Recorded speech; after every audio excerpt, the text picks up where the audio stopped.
Film diawali dengan pasutri yang baru aja kawin gitu. Menikah maksudnya cuy. Pasutri ini bernama Sophie dan James. Saat lagi enak-enak quality time, si James ini diberi kabar bahwa ayahnya telah meninggal. Dimana setelah ayahnya meninggoy, James dan Sophie terpaksa harus tinggal di rumah peninggalan ayahnya yang sangat besar ini cuy. Dan disinilah kisah ini dimulai. Semenjak pindah dan tinggal di rumah itu, James mewarisi segala hal peninggalan ayahnya, termasuk pekerjaan ayahnya itu sendiri. Dalam artian mendadak benghar gitu.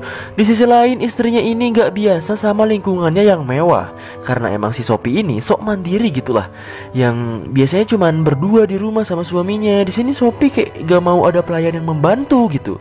Padahal si pelayan ini dengan senang hati gitu ngelayaninnya cuy. Alhasil karena kerujitan dan keriuhan si Sophie ini, doi mecat semua pelayan di rumah yang segede badeng itu dengan pesangon 2 tahun ke mereka.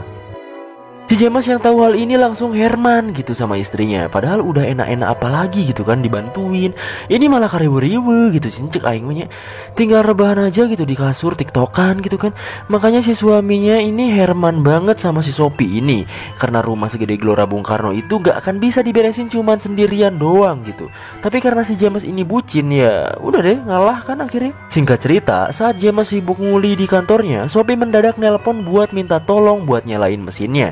Dan pada malam hari, James berusaha sampai ngos-ngosan buat nyalain mesin itu, walaupun gak nyala-nyala cuy. Si Sophie bener-bener riwe rice dan masih tetap belum terbiasa sama lingkungan.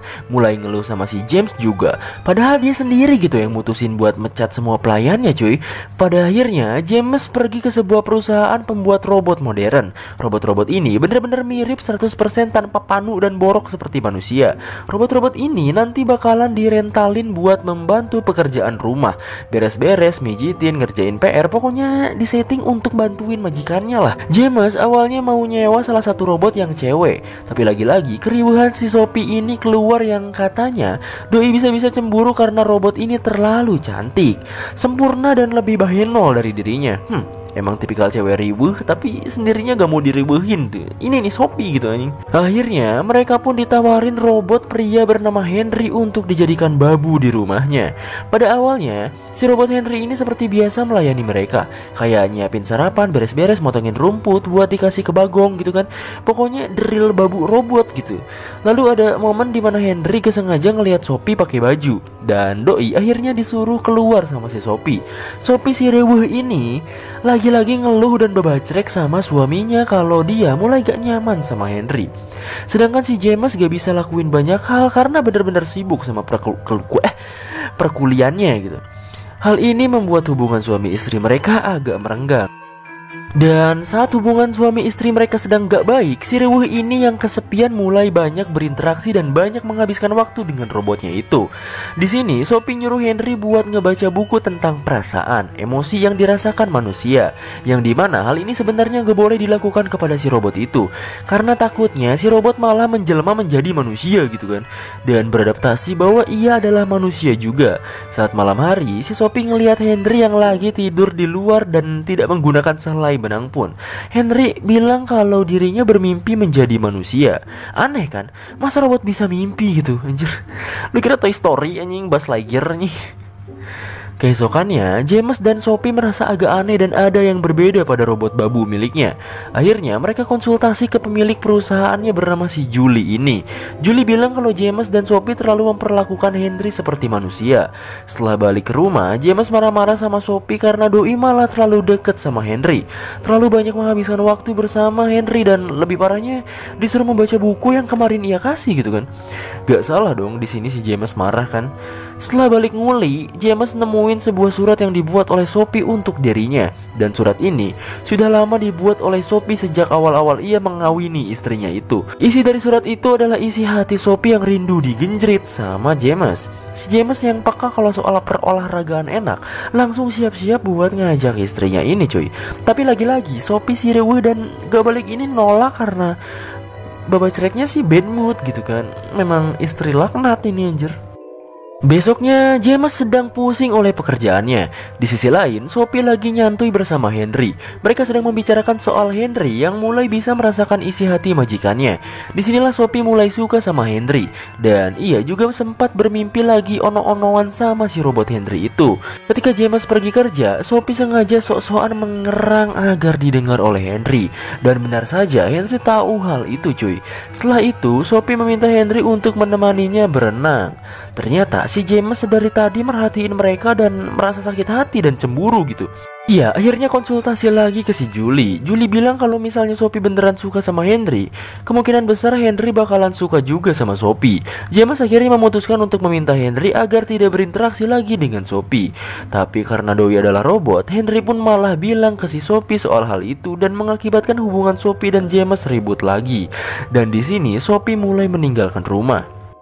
Tinggallah James dan Henry di rumah segede gaban itu berdua cuy. Dan ada satu momen dimana ini bangke banget, sumpah anjir. James meminta Henry ngambilin pisau cukurnya kan. Si Henry malah datang kagak pakai itu lagi cuy. Di sini mulai adu gantar antara Henry dan James. Keesokannya, James bersikap bahwa adegan semalam hanyalah sebuah mimpi belaka dan doi berangkat ke kantornya. James juga berusaha baikan sama Sophie, tapi si Sophie ini belum bisa maafin James. Tapi tak disangka, Sophie ternyata diam-diam selalu pulang ke rumah untuk menemui Henry di saat James sendiri sedang bekerja. Ada kayak sinetron azab gak tuh nih film anjir. Singkat cerita, saat Henry sedang melayani ono-onoan dengan Sophie, ia nyeletuk bilang I love you yang membuat Sophie kaget. Dimana seharusnya Henry nggak diprogram buat bilang-bilang kayak gitu, apalagi mencintai beneran majikannya kan.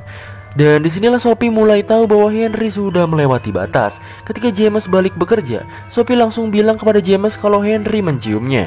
James langsung tahu kalau sebenarnya Henry sudah kelewatan batas. Dimana jika Henry mencium Sophie, berarti Sophie sendirilah yang menginginkan hal itu. James yang kesal langsung menghajar Henry dan mencabut casan si Henry itu.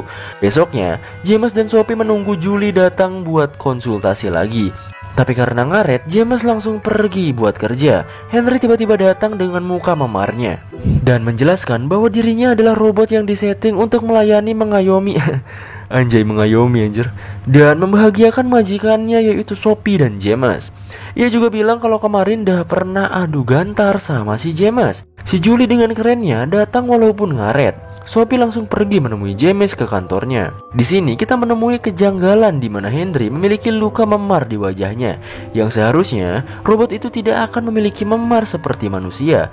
Ya mungkin kalau made in China bisa kali ya, siapa tahu gitu. Julie langsung nyuruh Henry pergi ke tempat charger Cinanya. Tapi Henry mulai sadar kalau si Julie udah bohongin Henry selama ini. Di kantor, Sophie si wanita teriuh langsung marah-marah kepada James karena adu gantar dengan Henry. Di sini mereka berdua sama-sama melakukan kesalahan cuy dan mulai berbaikan kembali. Saat pulang, ia dikejutkan dengan Henry yang sudah tak pakai baju di tengah lapangan. Ngapain coba si Henry anjir? Di sana, ia berkata bahwa ia benar-benar sadar kalau ia sudah dibohongi oleh Julie karena Henry sebenarnya memang manusia dan bukan robot. Begitu juga dengan robot lain di perusahaannya si Julie. Si Julie mengadopsi dan mendidik mereka seolah-olah adalah robot dari bayi hingga dewasa.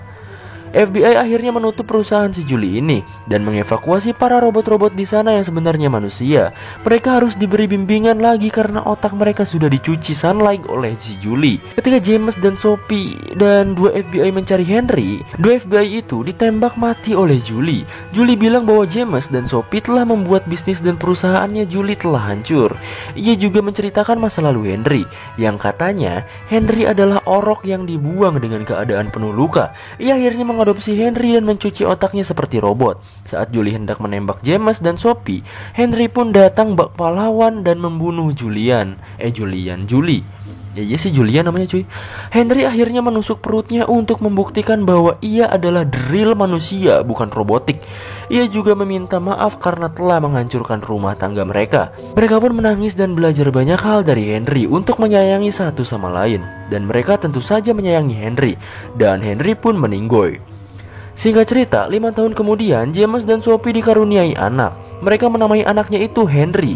Selain untuk mengenang Henry, Henry juga adalah orang istimewa bagi mereka dan film pun selesai.